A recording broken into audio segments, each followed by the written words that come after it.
Welcome to Simply Ian, where depth meets simplicity. I'm Ian, and this channel is your space for thoughtful reflections, soulful insights, and meaningful conversations.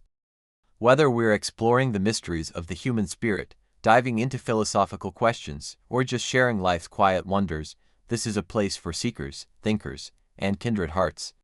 If you're someone who values authenticity, curiosity, and connection, you're in the right place. Subscribe, stay inspired, and let's grow together, simply but deeply rooted in life. 42 days of learning, loving, and living. This is not just a series. It's a pilgrimage in sound, a slow-burning unraveling of the soul. Each day I press record not to teach, but to remember. To gather the scattered fragments of my becoming, the quiet triumphs, the aching questions, the laughter that echoed in empty rooms, and the tears that baptized my growth. The Carpenter's Sonin, a quiet village nestled between mountains and mist, lived a young man named Elias, the son of a carpenter. His hands were calloused from years of sanding wood, but his heart was restless. Every day, he watched travelers pass through the village, speaking of cities filled with opportunity, art, and ambition. Elias longed to leave, to build something of his own, but he had a list of reasons why he couldn't. So he stayed, and blamed. One evening, while sweeping sawdust from the workshop floor, Elias found an old journal tucked beneath a loose plank. It belonged to his late mother. On the first page, in faded ink, she had written.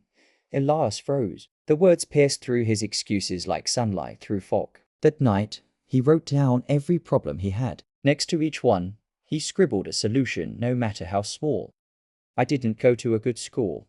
My father never taught me anything beyond woodwork. I don't have money. I don't have connections. I don't have time. No money? Sell carved spoons at the market. No education. Read one book a week. No time. Wake up an hour earlier. No support. Be his own cheerleader. He began, slowly, quietly, relentlessly. Months passed. His spoons became sculptures. His sculptures became commissions. His commissions became a gallery. And his gallery became a school for young dreamers who had nothing but a chisel and a choice. Years later, when asked how he built his life, Elias would smile and say, "I stopped blaming. I started building." That's when my real life began. Moral of the story: blame is a prison. Ownership is the key. You are not your circumstances. You are your choices. Say it with conviction. I am responsible for my life, and then build. Lesson 2, stop blaming, start building. Your life is your responsibility, not your parents, not your friends, not your bosses, and not your governments. Most people waste years blaming the world for what they didn't get. They say, "I didn't go to a good school. My family doesn't support me. I don't have enough money. I don't have enough time. I don't have talent." Excuses, just excuses. Excuses, just excuses. Winners think differently. They say, "I don't care what I didn't get. I'll create something anyway." Take J.K. Rowling, for example. Before Harry Potter became a global phenomenon, she was broke, jobless, and raising a child alone. Publishers rejected her book again and again, 12 times. But she didn't quit. She didn't blame anyone. She built her life from nothing. That's what separates the dreamers from the doers: ownership. You can spend your life pointing fingers at the past, at the school you didn't attend, the love you didn't receive, the money you didn't inherit, the time you didn't have. But every second spent blaming is a brick wasted. And you, my friend, were born to build. The solution? Accept your story but never become a victim of it. Say this every single day: I am responsible for my life. Write down your problems. Next to each one, write at least one solution and act on it, no matter how small the step. You're not weak. You're not unlucky.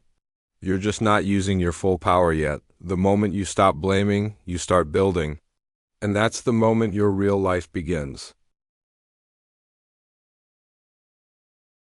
The truth is simple, and it's fierce.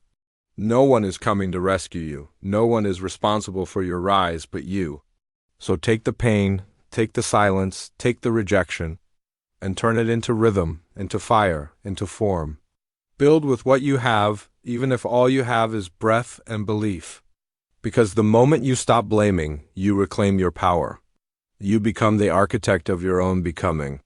Say it with your chest. Say it with your soul. I am responsible for my life. And then, pick up the hammer, lay the first stone. Build the bridge, write the book, start the song. Speak the truth.